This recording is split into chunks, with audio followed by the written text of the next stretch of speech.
Əgər IELTS-ə sıfırdan hazırlaşsaydım, o zaman nə edərdim? Bu sualdan yola çıxaraq biz sizin üçün IELTS 101 seriyasını hazırlayırıq. Əvvəlcə onu bilməyimiz lazımdır ki, IELTS speaking sualları əvvəlcədən elan olunur. Bizim təxminən 50 part 1, 50 part 2, 50 part 3 sualımız olur. Ümumiyyətlə sualları əksəs əldə etmək istəyirsinizsə, bu halda elə burada da görəcəyiniz IELTS Speaking Assistant əpindən istifadə edə bilərsiniz. Ödənişsiz formada bunu Telegram kanalından da əldə etmək mümkündür. Burada sizə Telegram kanalını da əlavə edəcəm. Həmin Telegram kanalında suallar bəzən gec yüklənsə də sonradan əlavə olunur və onlarla tanış ola bilərsiniz. Okay, suallar əlimizdədir. Bəs bu speaking suallarına necə hazırlaşmamız lazımdır? Birbaşa cavab öyrənib əzbərləmək heç də düzgün taktika deyil düzün desəm. Çünki bu zaman examiner sizin əzbər danışdığınızı hiss eləyəcək və də bu da sizin balınıza mənfi təsir edəcək. Buna görə də mənim sizə məsləhət gördüyüm əvvəlcə topic vocabulary bazası yığmağınızdır. Bunun üçün sizə çox qəşəng bir veb-sayt məsləhət görəcəm. Aşağıda da görə biləcəyiniz Case Speaking Academy veb-saytından istifadə edərək müxtəlif istədiyiniz mövzu haqqında topic related vocabulary tapa bilərsiniz. Düzün desəm, mən də ilk olaraq topic vocabulary-mi elə inkişaf elətdirmişdim və bunun çox böyük faydasını görmüşəm. Yaxşı, mövzular haqqında ideyalarımız hazırdır, vocabulary'miz hazırdır. Bəs necə IELTS speaking quruluşunu öyrənək? Bunun haqqında necə məlumat əldə edək? İlk olaraq bura mən sizə öz videomu qeyd edəcəm. İki videomda IELTS speakingin quruluşu haqqında müxtəlif məlumatlar vermişəm. Buna əlavə olaraq mənim sizə çox məsləhət gördüyüm bir podkast var. IELTS Speaking Success. Siz bu podkasta qulaq asaraq speakinginizi inkişaf elətdirən, mövzu haqqında müxtəlif qrammatik quruluşlar, sözlər və sair öyrənər və əsl imtahanda da bunu yerinə yetirə bilərsiniz. Hər şeyi öyrəndim. Amma danışmasam o zaman heç bir faydası olmayacaq. İlk olaraq əlbəttə ki, öz videonuzu çəkərək müxtəlif mövzular haqqında danışın və yaxud da səsinizdə yaza bilərsiniz, amma məncə video görüntü almaq daha effektiv bir yoldur. Daha sonra dinləyərək öz səhvlərinizi və sair müəyyən etməyə çalışın. Tələbələrimə önərdiyim metod budur ki, özlərinin video görüntülərini çəksinlər və əgər səhv eləsələr dayandırıb videonu yenidən başlatsınlar. Bu şəkildə hər gün siz əgər marafon etsəz, speakinginizin inkişafını görəcəksiniz. Amma yeni başlayanlar öz speaking səhvlərini görməkdə çətinliklə çəkə bilərlər. Bu halda biz AI dövründə yaşadığımız üçün ChatGPT-dən kömək ala bilərik. Amma ChatGPT-dən istifadə edərkən də düzgün promptu vermək vacibdir.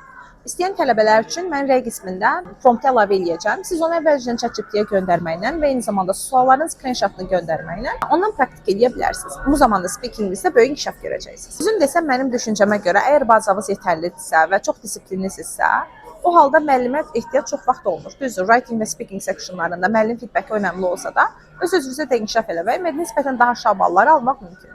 Bunun üçün başqa taktikaları da sizinlə YouTube kanalımda bölüşəcəyəm. İndi isə keçək writing bölməsinə. Writing bölməsində bizə bir neçə əsas faktor var. Bunlardan biri writing quruluşu, bir digəri ideyalarımız, digəri vocabulary'miz və ən son isə grammar'imizdir. Əvvəlcə writinglərin quruluşunu öyrənməlisiniz. Quruluşların öyrənməsi üçün mən sizə YouTube kanalımda müxtəlif videolar paylaşmışam. Taskut haqqında bax bu gördüyünüz videoları izləyərək siz əvvəlcədən quruluşları öyrənə bilərsiniz. Quruluşu öyrənib bitirdikdən sonra bizim yazmaq üçün ideyamızın olması lazımdır. Çünki tələbələrin ideyası olmadığı halda eyni cümləni dəfələrlə təkrarlayırlar və esse struktursuz olur. Bunun üçün mən sizə List Ideas PDF-ni önərirəm. Elə Google-da yazmaqla 2 hissəli PDF əldə edə bilərsiniz və oradakı ideyaları gün-gün bölüb praktik edə bilərsiniz. Nəzəri hissəni bitirdik, indi praktika hissəsinə keçməliyik. Bunun üçün müxtəlif mövzularda esse yazmalıyıq. Bəs hansı mövzularda yazaq? Bəzən tələbələr elə absurd mövzularda esselər yazırlar ki, bu sadəcə onlar üçün enerji və vaxt itirməkdir. Həmin mövzular üzərində çətinlik çəkməyi sizi demotivasiya edəcək. Bunun yerinə siz ən çox imtahana düşən mövzular üzərindən praktik eləməlisiniz. Bunun isə ən yaxşı yolu past paper praktikasıdır. Əgər siz imtahana ən çox düşən writing mövzularını əldə etmək istəyirsinizsə, o halda elə comment hissəsinə writing yaza bilərsiniz və həmin tələbələri writingdə son zamanlarda düşmüş və düşmə ehtimalı çox olan mövzuları göndərəcəm. Bu mövzularda müxtəlif ideyalar tapmalı və bacardığınız qədər praktik etməyə çalışmalısınız. Ən önəmli və müəllimə ehtiyac olan qism də feedback hissəsidir. Bunu hardasa bir yerə qədər ChatGPT ilə həll edə bilərsiniz. Amma yenə də düzgün promptun istifadəsi önəmlidir. Buna görə də ChatGPT-nin zamanla siz müəyyən qədər öyrətməlisiniz və düzgün də feedback verməsini təmin etməlisiniz. Buna görə də əgər siz yeni başlayırsınızsa, bu sizə çətin ola bilər. Çünki ChatGPT internetdəki bütün mənbələri analiz eləyir deyə düzgün olmayan mənbələrə görə feedback verir və bu sizin üçün çətin ola bilər. Buna görə də mənim sizə məsləhətim Guided Hub dərslərinə qatılaraq elə birbaşa müəllim nəzarətində bu prosesi reallaşdırmağınız olar. Ən önəmlisi yaddan çıxarmayın ki, writingdə biz zamanla yarışırıq. Ona görə də ilk hissələrinizdə zaman qoymasanız da sonradan 1 saat müddət qoyub 2 taskı bitirməyə çalışmalısınız. Əks halda imtahanda time management problemləri yaşayacaqsınız və bu halda balınız daha aşağı gələcək. Writing taskı biraz əzbərə dayalı bir task olduğu üçün nə qədər çox praktik eləsəz, o qədər yuxarı nəticə alacaqsınız. Əlbəttə ki, hər dəfə siz səhv yazsaz, nəticəniz artmayacaq. Daha qısa bir zamanda yaza bilsəz də yenidən eyni aşağı bağlayacaqsınız. Buna görə müəllim nəzarəti və praktika çox önəmli rol oynayır. Mən sizə müxtəlif writing task-plan izahlarını ödənişsiz bir şəkildə YouTube kanalımda paylaşmışam. Siz keçid edərək onların strukturları ilə tanış ola bilərsiniz. Daha sonrasında isə yenə writing-inizi yazmağınız və müəllimizə submit etməyiniz lazımdır. Unutmayın, son zamanlarda mix chatlar daha çox düşür. Ona görə də onlara öncəlik verməyə çalışın. Ən önəmli mövzulardan biri isə feedbackdir. Çünki biz səhvlərimizi görmədiyimiz və onu inkişaf elətdirmədiyimiz təqdirdə balımızın da inkişaf eləməsi biraz mümkünsüz görünür. Siz yazdığınız writingləri ChatGPT-yə göndərə bilərsiniz. O sizə müəyyən qədər feedback verəcək. Amma yenə qeyd etmək istəyirəm ki, ChatGPT bütün düzgün və yanlış informasiyanı alıb analiz edib sizə feedback verdiyinə görə balınız o qədər də realistik olmaya bilər. Bunun üçün də müəllim nəzarəti çox önəmlidir. Siz qayıdıb dərslərimə qatılaraq həm dərs sırasında, həm də dərsdən sonra müxtəlif essələrimizə feedback ala bilərsiniz. Çox vaxt düşünürlər ki, listening, reading hamının yuxarı balı yığıldığı section'ı, ona mən də yuxarı balı alacağam. Əlbəttə ki, yuxarı balı ala bilərsiniz, əgər düzgün praktik eləsəz, dil bazanız yetərli olsa və vokablerini bilsəz. İlk olaraq, əlbəttə ki, eləməli olduğumuz IELTS-la bağlı vokablerini bilməkdir. Ümumiyyətlə, siz əvvəlcə Cambridge kitabları ilə hazırlığa başlamalısınız. Cambridge 20 kitabından başlayaraq daha sonra 10 kitabına qədər düşə bilərsiniz. Buradakı bütün listening readingləri praktik elədikdən sonra ən önəmli hissə səhvlərinizi analiz etməkdir. Səhvlərinizi analiz edərkən əgər başa düşmürsünüzsə, bu halda mən YouTube videolarım üzərindən listening readinglərin izahlarını paylaşmışam. Onlarla tanış ola bilərsiniz. Bu halda həm də taktikaları öyrənəcəksiniz. Bir digər tərəfdən bildiyiniz kimi listening reading də vocabulary önəmli rol oynayır.